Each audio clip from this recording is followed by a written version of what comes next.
Hello and welcome to the Evercade Retreat.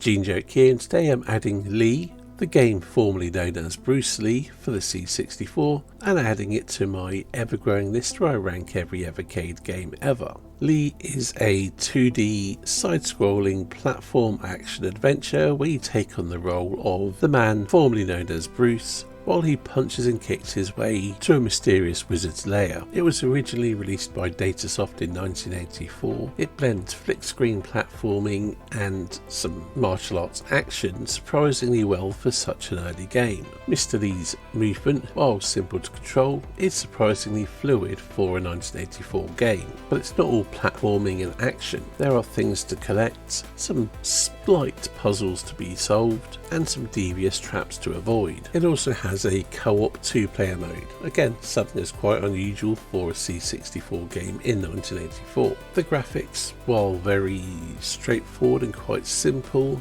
more than do the job.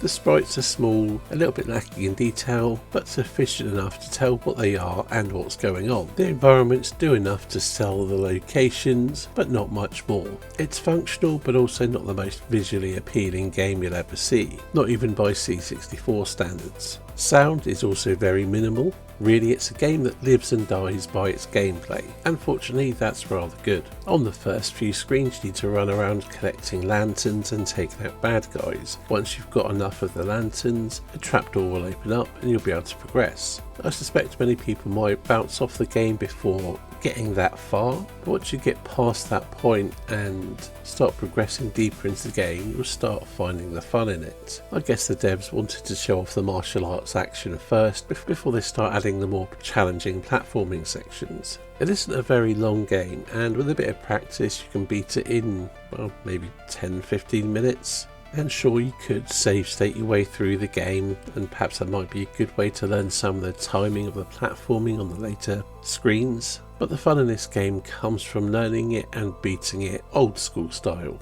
Now, I played this a little bit back in the day on the ZX Spectrum, where it's pretty much the same game just with more monochrome graphics. I never beat it or even got past that first section where you're fighting things, but I enjoyed it for that alone. And playing on the Evercade, I didn't really take to it at first. I didn't really give it that much time of day. There are other games on the collection I was more interested in playing. But when it came up in Katie's challenge, well, that's where I really learned to appreciate this game for what it is rather than for some half-remembered nostalgia. To sum the game up as a whole, it's probably the best tribute to the man it was designed after or inspired by, as was possible on the old hardware, with some excellent minimalist design, more depth than you'd expect, fluid movement, and overall being a very satisfying game to beat, even though it isn't very long.